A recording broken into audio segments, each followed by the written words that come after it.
വചനയാത്ര സംഖ്യ 14 അധ്യായം. ജനം പരാതിപ്പെടുന്നു.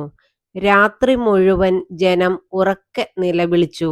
അവർ മോശയ്ക്കും അഹറോനുമെതിരായി പിറുപിറുത്തു.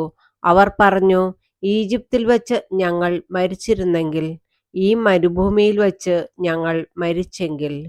വാളിന് ഇരയാകാൻ കർത്താവ് ഞങ്ങളെ ഈ ദേശത്തേക്ക് കൊണ്ടുവന്നതെന്തിന്? ഞങ്ങളുടെ ഭാര്യമാരും കുഞ്ഞുങ്ങളും ശത്രുക്കൾക്ക് ഇരയായി തീരുമല്ലോ. ഈജിപ്തിലേക്ക് തിരികെ പോകുന്നതല്ലേ നല്ലത്? അവർ പരസ്പരം പറഞ്ഞു, നമുക്ക് ഒരു തലവനെ തിരഞ്ഞെടുത്ത് അവന്റെ കീഴിൽ ഈജിപ്തിലേക്ക് തിരികെ പോകാം. അപ്പോൾ മോശയും അഹ്റോനും അവിടെ ഒന്നിച്ചു കൂടിയിരുന്ന ഇസ്രായേൽ ജനത്തിന്റെ മുമ്പിൽ കമിഴ്ന്നു വീണു. ദേശം ഒറ്റുനോക്കാൻ പോയവരിൽപ്പെട്ട നൂനിന്റെ മകൻ ജോഷുവയും യെഫുന്നയുടെ മകൻ കാലെബും തങ്ങളുടെ വസ്ത്രം കീറി.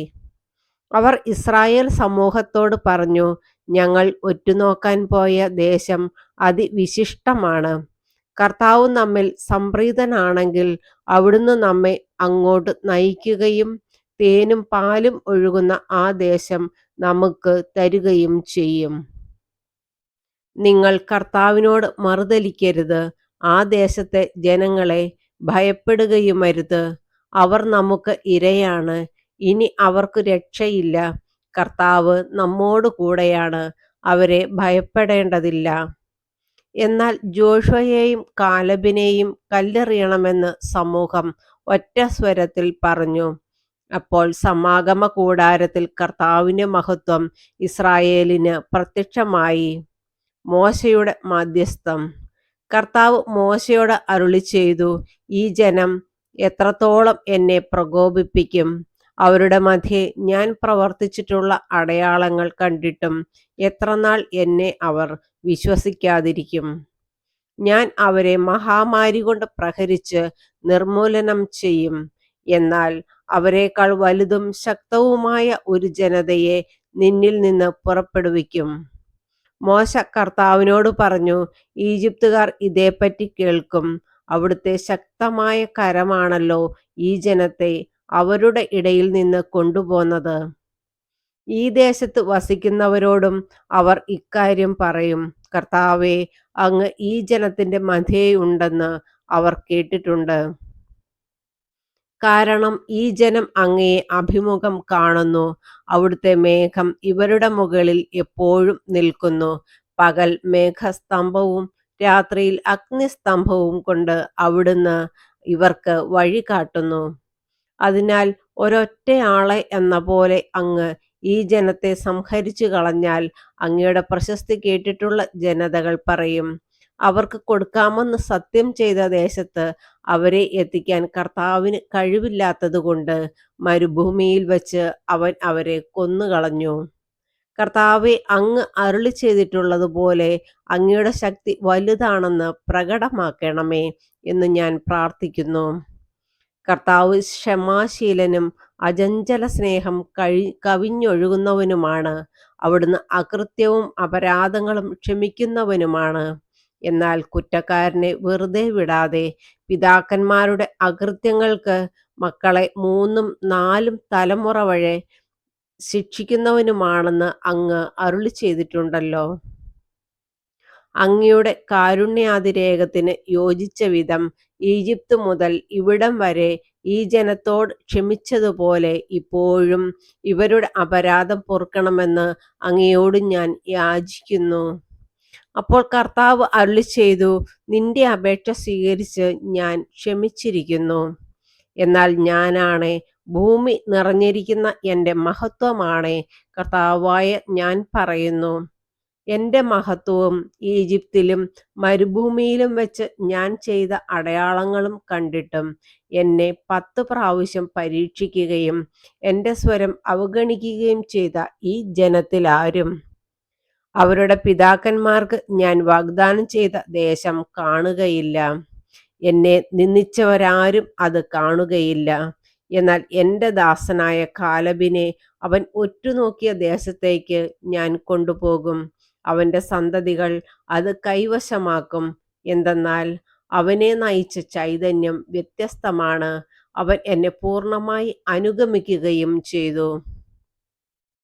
താഴ്വരയിൽ അമലേക്യരും കാനാന്യരും പാർക്കുന്നതുകൊണ്ട് നാളെ ചെങ്കടലിലേക്കുള്ള വഴിയിലൂടെ മരുഭൂമിയിലേക്ക് പിന്തിരിയുക.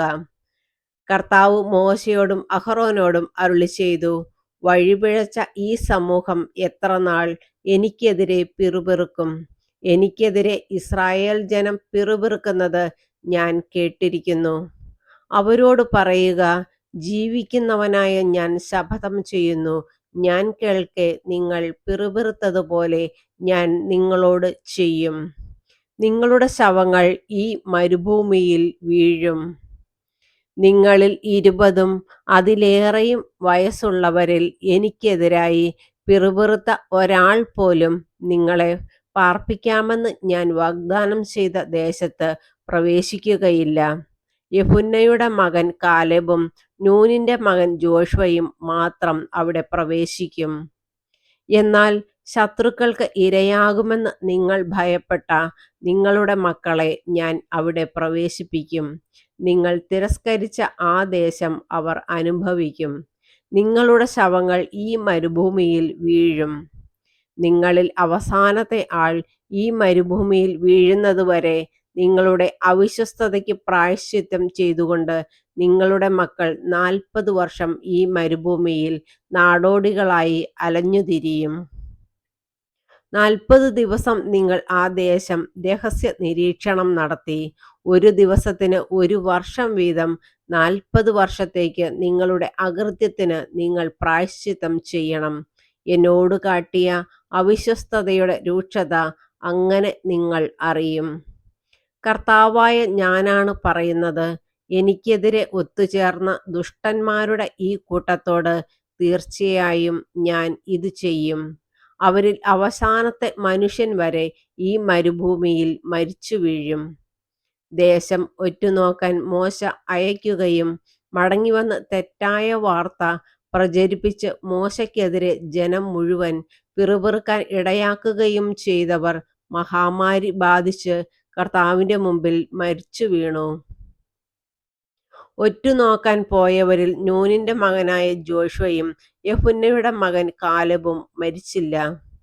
മോശ ഇക്കാര്യം ഇസ്രായേൽ ജനത്തോട് പറഞ്ഞു. അവർ ഏറെ വിലപിച്ചു. പിറ്റേന്ന് അതിരാവിലെ എഴുന്നേറ്റ് അവർ മലമുകളിലേക്ക് പോകാനൊരുങ്ങി. അവർ പറഞ്ഞു, ഞങ്ങൾ പാപം ചെയ്തുപോയി. എന്നാൽ കർത്താവ് വാഗ്ദാനം ചെയ്ത ദേശത്തേക്ക് പോകാൻ ഇപ്പോഴിതാ ഞങ്ങൾ തയ്യാറാണ്. അപ്പോൾ മോശ പറഞ്ഞു, നിങ്ങൾ എന്തിന് കർത്താവിന്റെ കൽപ്പന ലംഘിക്കുന്നു? അതൊരിക്കലും വിജയിക്കുകയില്ല.